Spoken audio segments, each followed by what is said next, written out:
First of all, let's just jump right into the album. Tell us about the album you two released earlier this year, Get Up. What was the recording process like?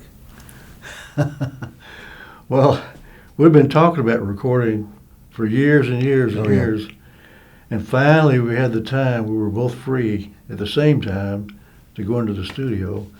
And we just went in, and the music, like it was just had been in a corral waiting to get out. And it just came pouring out, song after song. And it was one of those times where everything just seemed like magic. Everything was one or maybe two takes on something. A couple takes of each. Yeah. First met through John Lee Hooker. I was opening up for John, and Charlie was sitting in with John.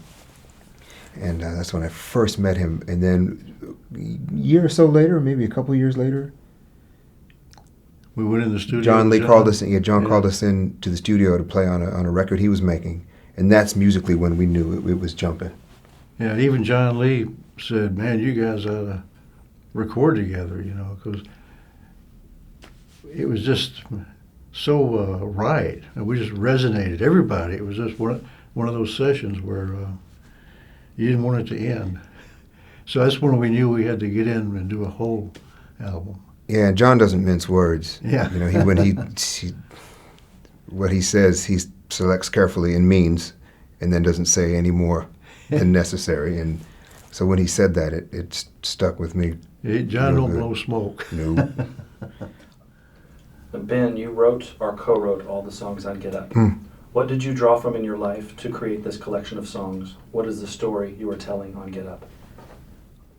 There's a few different stories, I think, going on at once, and then one collective theme. But more than anything, it's just a celebration of blues music and all it takes to draw it from me to make, and hopefully brings out in people who hear it. What continually inspires you?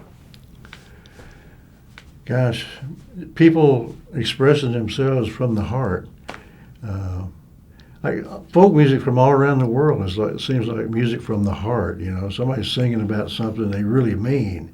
It's not like a top 40 big extravaganza production.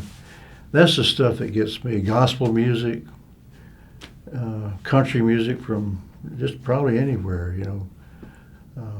Cuban music, Cuban traditional song. You can feel it. You don't have to even understand the words. You recognize that feeling. Your heart recognizes it.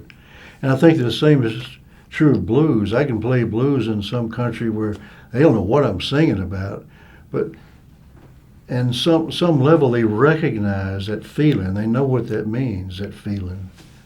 It's like a language of the heart of the world. I think really collaborations, working with people who you have to reach up to. You have to elevate your own personal creative output in order to match theirs. That's, for me, a big part of it.